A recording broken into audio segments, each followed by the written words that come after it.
And I'm back with more Apollo Justice. Nearing the end of case 4-3, I just need to get a little more lick working.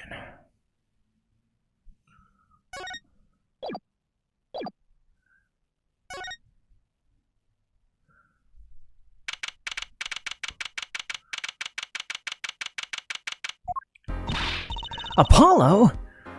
I can't believe it. It really happened during the second act? And right in the middle of her performance? The reason why she was in the air vent. And that switch in the flaming guitar. When you link it all together, that's what you end up with. I knew you had what it took. Oh, Daddy! Mr. Wright. You believed in me? Not really. Huh? I just thought you'd make a cooler entrance and say... I thought that'd make a cooler entrance and say, hiya. Why do I even bother hoping? Where have you been lately, Daddy? You haven't been coming to the office at all. Sorry about that, Trucy. I'm on a secret mission. Secret? You mean, like, you're undercover? Like Mr. Latouche, only shorter and not as well dressed. No, what if you're shot too? Would I do a thing like that to you? Anyway, I'm off for a while again. You leaving? One thing before I go. Huh? Good luck. Right. Is that all you came to say? I think you have things pretty much under control. You'll get him off the hook, no doubt. Yeah, but you're after that detective, aren't you?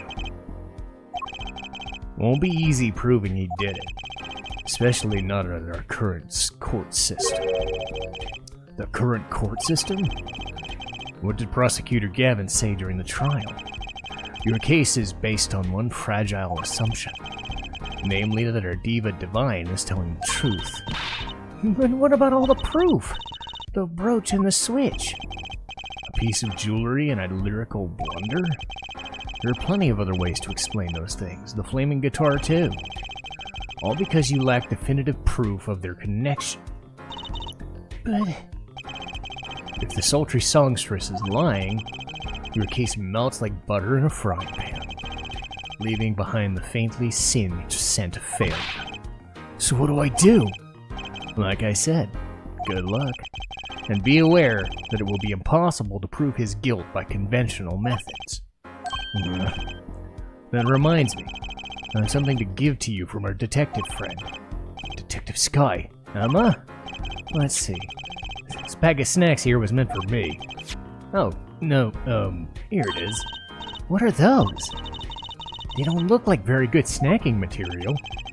They were found at the scene. Analysis of the fragments reveals traces of gunpowder. Gunpowder? Probably a firecracker or something similar, like the ones kids are into these days. These fragments were found under the sofa in the scene of the crime, actually. Under the sofa? Hey, Apollo! That's where we found that little device thingy! This. Finally, some evidence makes sense.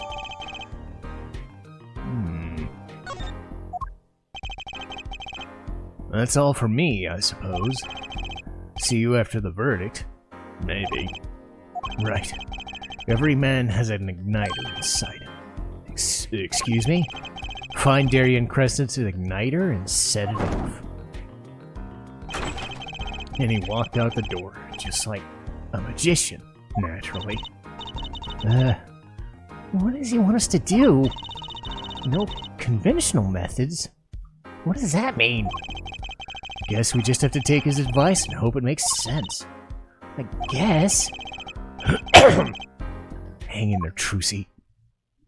Yeah. Let's fucking go.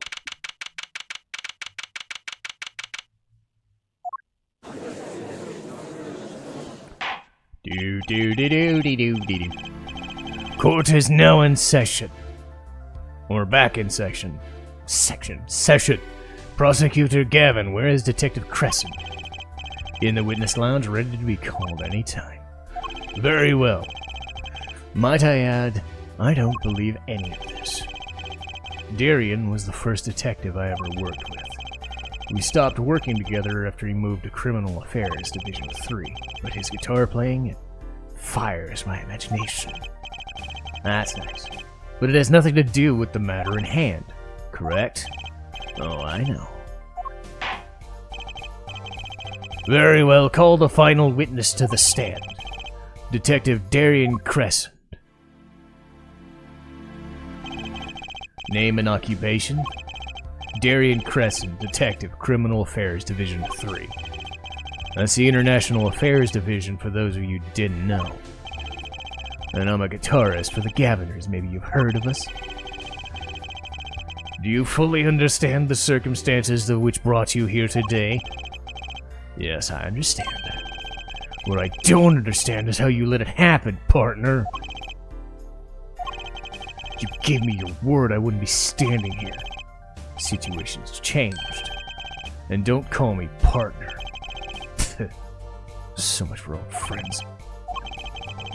I see what you're doing. You're pressing the prosecution. Your Honor, if we could begin? It's high time we did. Let's hear your testimony. You may begin with your response to Lamerois' testimony. If, in fact, you have anything to say about it. Oh, I got plenty to say. Lying must be a national pastime in Virginia. And wherever you're from, Mr. Justice. Conventional methods are out the window, huh? Here goes nothing.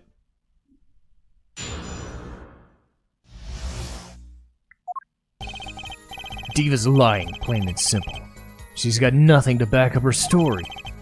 In the first place, she never heard my voice. She forgot the words because she heard gunshots? As if. Didn't Detective Emma Skye hear those gunshots during the third set anyway?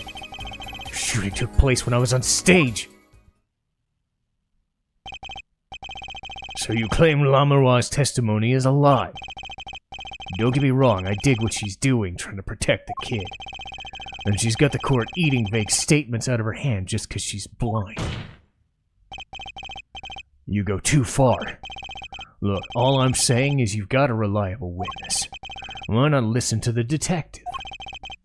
Detective Skye, I see. Mr. Justice, you may begin your cross-examination. He didn't waste any time. I can't do this with Lamerois' testimony alone. We'll have to find some other way to prove the shooting took place.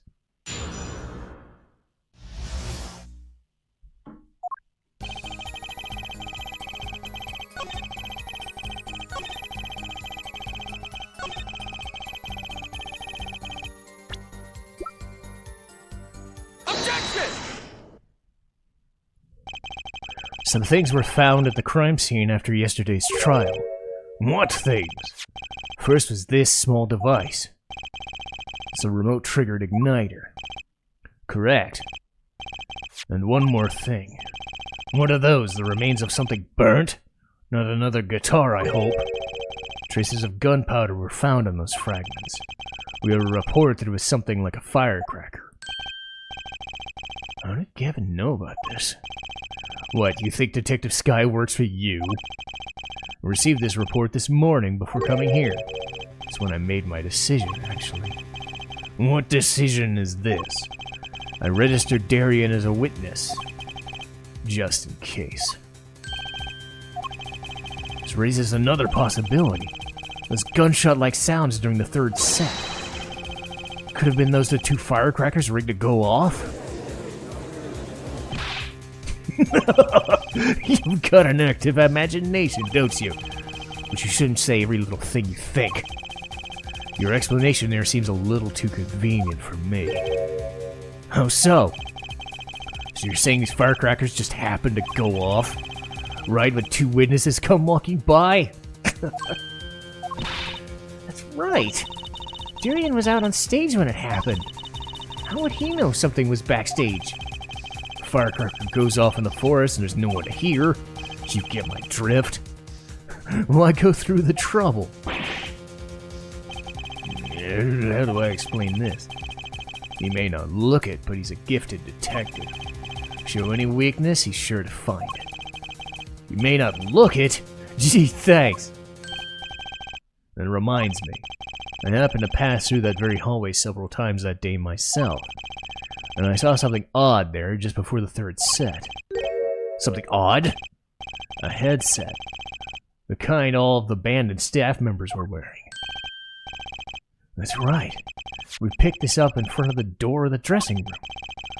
What if the headset wasn't dropped, but placed? And what if it was turned on? You could hear what was going on in the hallway, even if you were out on stage.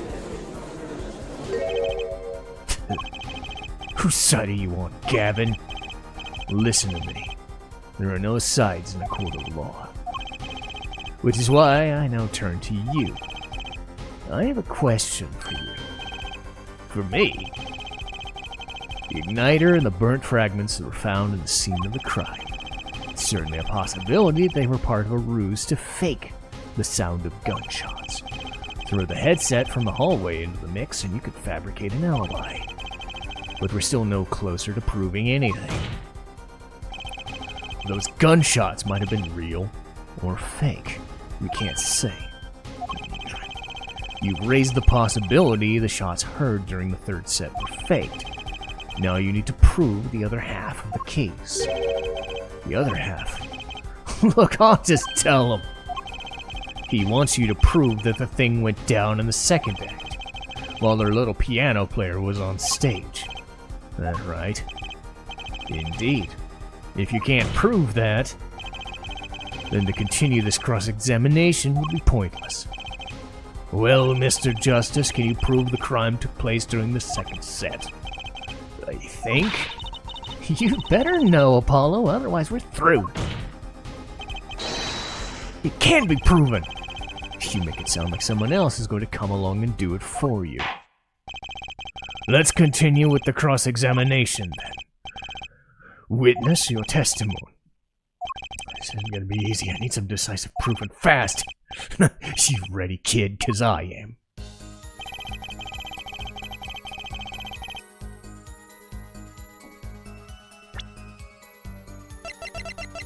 Objection!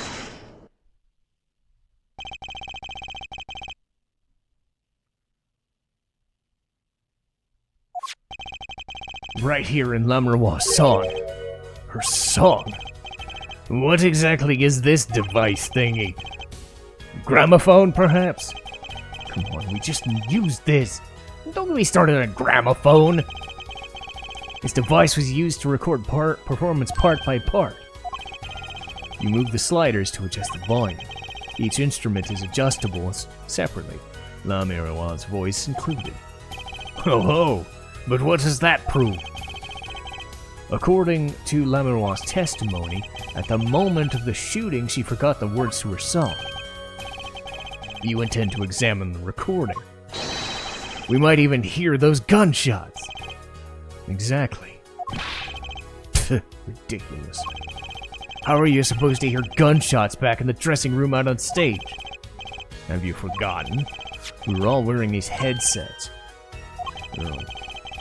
We were all deeply involved in our performance, but Lamerois' headset would have picked up what she heard all the same. Then let's get to analyzing this recording right now!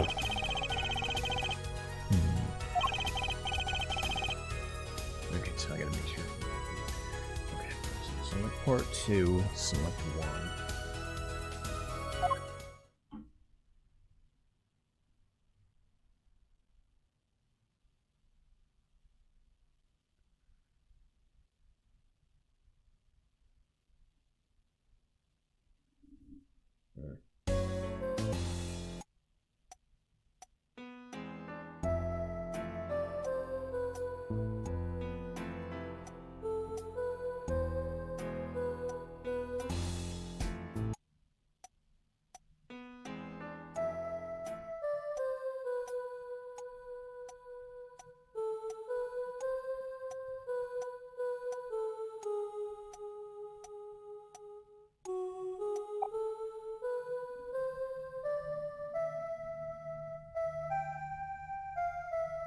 I think I figured.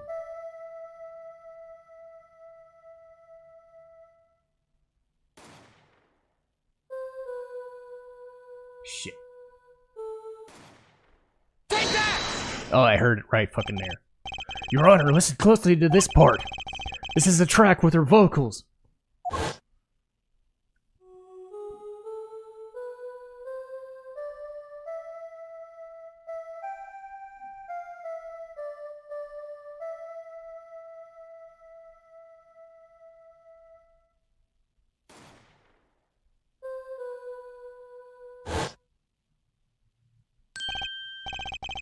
Did hear something faintly there. It sounds like a gunshot. What? This has to be some kind of mistake, just like my hairstyle. I believe a case has been made. Gunshots were heard during the second set, which means her testimony was true.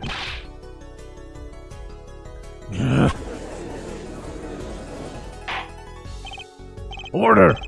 So she was telling the truth about what she heard?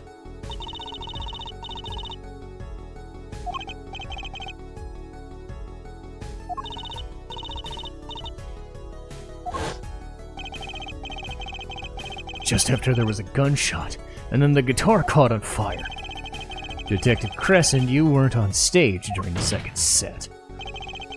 You could have done it. And why did we only hear one gunshot? Weren't 2 bullets fired? She was moving through the air vent. She must not have been close enough for her mic to catch the first shot, but as she passed over, the gun fired again, and his life was taken. Well, Detective? Once again, I'm reminded of something. Our performance that day. Your performance? Seeing this mixing board jogged my memory. You were there too.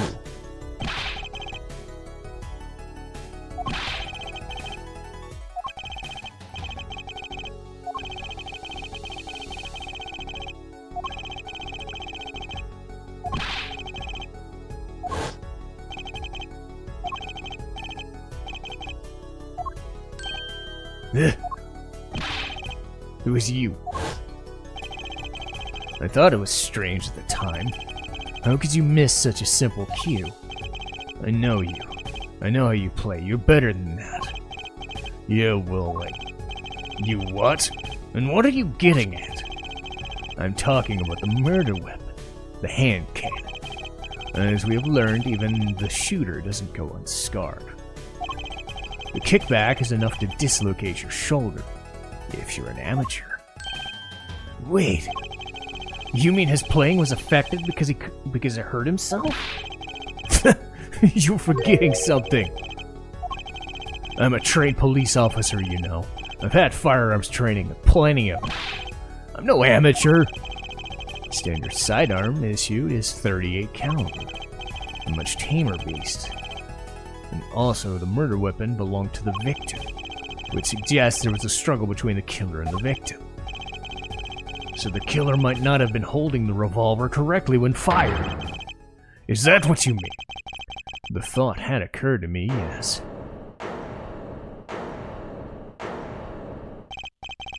Well, does the witness have anything to say? Detective Crescend! What I want to ask is what Mr. Sleeves rolled up ready for action has to say. Hey, you attorney. Exactly which piece of the evidence is decisive again? You got a little noise on a tape that could be anything. And you have an alleged guitar you missed due to a 45 caliber kickback. I weep for this case, Gavin, I really do. You can line up your little weak pieces of evidence all you want. I didn't shoot that manager, and that's the obvious truth. The witness has a point. The defense's arguments, while persuasive, are not decisive. I believe we should hear what the witness has to say in response. Your testimony, please. Tell us your reasons why you couldn't have done it.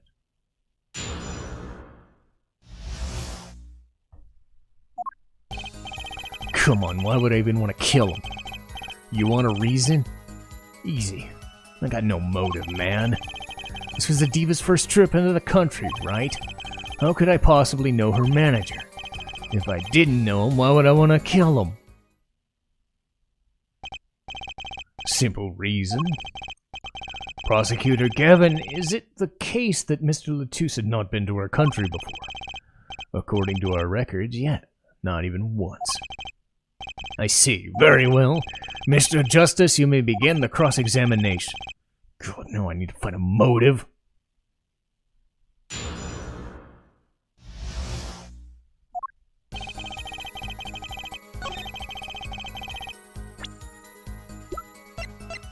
Objection! Your Honor, take a look at this. What's this? Looks like candy. It's not. Don't lick it, please. Detective Crescend, ever seen this? Looks like a piece of candy. What it is evidence. Don't lick it before you try it. Specifically, this is a replica of a cocoon. It was found among the victim's belongings. The cocoon? Never seen one that color. It is a variety only found in the Republic of Virginia. Nowhere else. Alright, but what is this cocoon replica doing in my courtroom? Surely this has nothing to do with a motive for killing Mr. Latouche, does it? It does. I mean, I think it does. You don't sound too confident, man. A cocoon? Is it one of those silky ones? The kind that you can make, well, silk out of? Not this one. This cocoon makes a powerful curative. For what? Apparently, it is the most efficacious, I believe that's how you pronounce that, treating a disease thought incurable. It is the only medicine of its kind. However, it is illegal to take one of these healing cocoons out of Virginia. Whatever for? If it's such a miracle cure, why not share it with the world? Yeah, that's what I've been wondering. We looked into the matter at some length. Apparently, it isn't difficult at all to manufacture the remedy. Yet if you change the process, you can easily make a large quantity of something else. A deadly poison. What? There was an accident several years ago where some of that got out on the black market. Caused quite a commotion in the global community. Though the media was kept largely unaware. Intriguing. All this has led to the strict ban of the cocoon's export. One rigidly enforced by Interpol, among others. Interpol. The victim was an Interpol agent. Detective Crescend, you insist on referring to him as a manager. But that's misleading. Romain Latouche wasn't killed as a manager. He was killed as an undercover agent. So I was trying to smuggle this gumball into the country? That's what you're trying to say? I'm saying there could well be a motive. Oh, so I was going to sell it on the black market, make myself a pretty penny? Ridiculous! Totally unthinkable. Unthinkable? You say, why? Perhaps it's time for another testimony about this smuggling of cocoon business.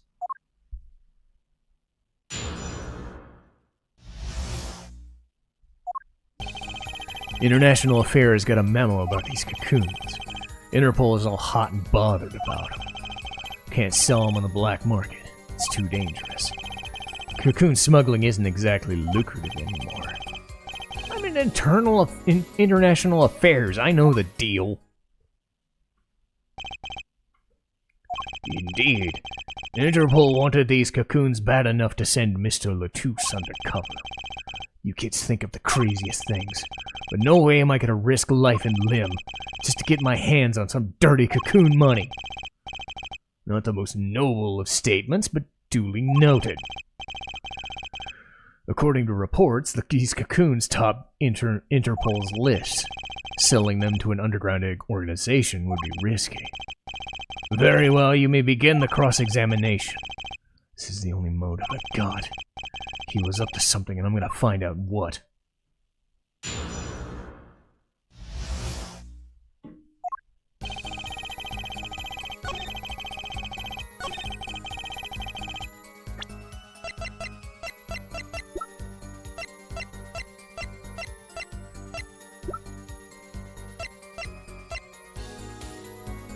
Objection! Why not choose a less dangerous buyer then? I would.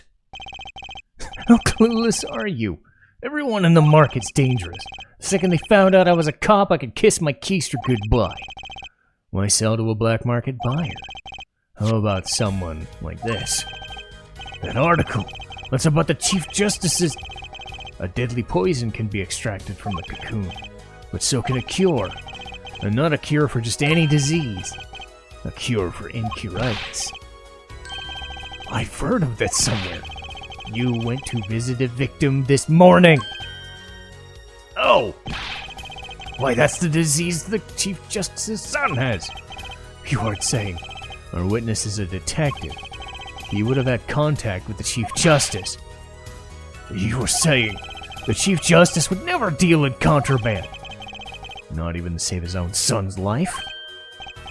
But even if the deal had went through, why would it be an international scandal? That's Detective Crescend's insurance. If word ever got out, the one with his neck on the line would be the Chief Justice. Detective Crescend, is this true? First I'm a murderer and I'm now a smuggler. How many crimes are you gonna try and pin on me anyway? Distasteful as it is to think about, if the Chief Justice were the buyer, why, a seller couldn't hope for a better deal. A very cowardly seller. Don't let sleeves over there trick you. So I made a deal with the Chief Justice. Where's your proof? Oh yeah, and you're forgetting one other important thing. Do tell. Interpol isn't the only ones out there watching this. Virginia Customs barely sleeps, so they're worried about the cocoons getting out. As we were informed. Let's continue with the cross-examination.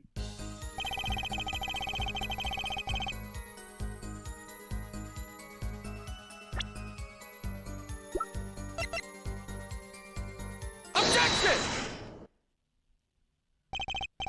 Actually, there is one way. What? One way to get something out of the country. No checks. What is it? You become a prosecutor. A prosecutor? Oh! Ah! I don't believe it. Believe it. What was it you told me yesterday at your office?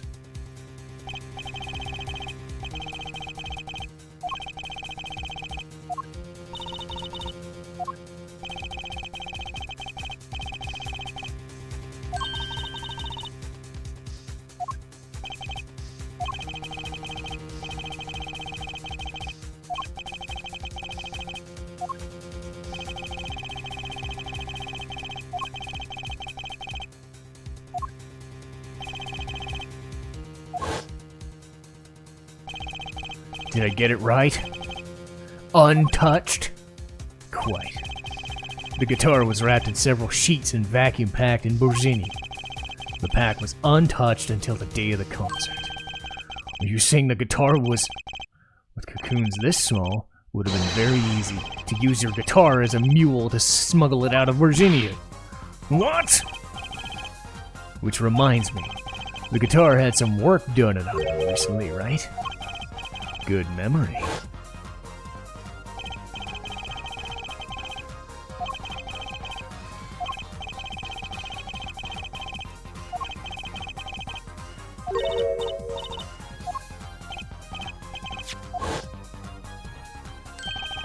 An igniter!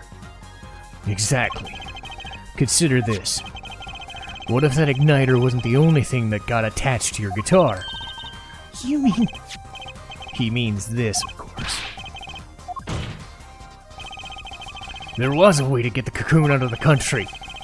Could use picky Prosecutor Gavin's privileged guitar as a mule.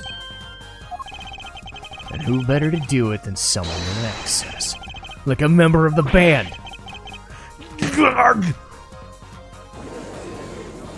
No, let me do it again. Something like that. There we go. Order! Order! Order! So the igniter was placed there for a clear reason. It was a safety precaution. There, forehead. At last, it all comes together. Every strange thing that happened that day. Care to review? Maestro, the gentle sounds of the ballad, if you please. First, my keys were stolen. Harmless misdemeanor, which forced me to break the lock on my guitar case. The key was stolen to retrieve the cocoon from the guitar. I see. But things didn't go so well. The smuggler wasn't counting on the guitar being wrapped. Only a member of the band could get near the case. Unwrapping the guitar would raise too many suspicions. Then the concert began. Right about this time, a very large problem presented itself. Mr. Latouche. An undercover agent was onto something. He would have known about the guitar. You'd only have to check the shipping records. So, tried to examine the guitar itself. If the cocoon were confiscated then, the gig would have been up. The only thing left for the smuggler to do was get rid of it all.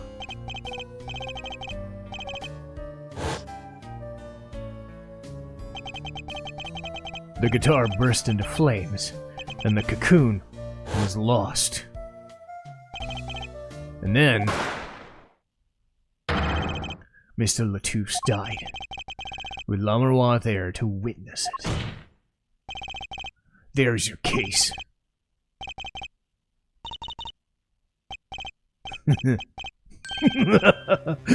Brilliant! Detective Crescend. I gotta know, you make up all that on the fly? For a made-up story, makes a great deal of sense, Daryan. Republic of Bourginia? Sorry, man. I haven't even been there. True, you haven't. Well, let's see you make up a story for that, kid. True, you haven't. How'd I hide the cocoon in the first place? It's not so hard to imagine. You would help. Bourginian accomplice. That's all.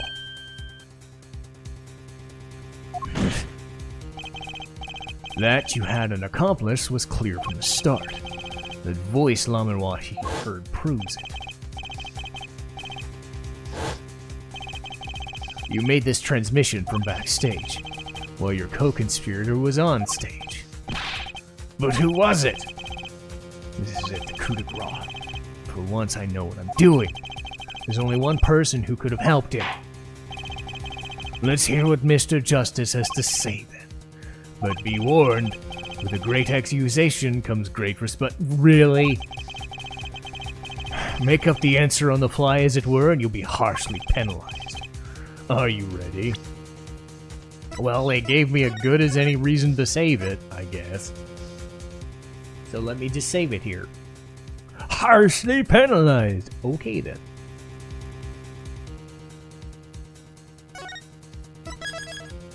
So, I'm going to finish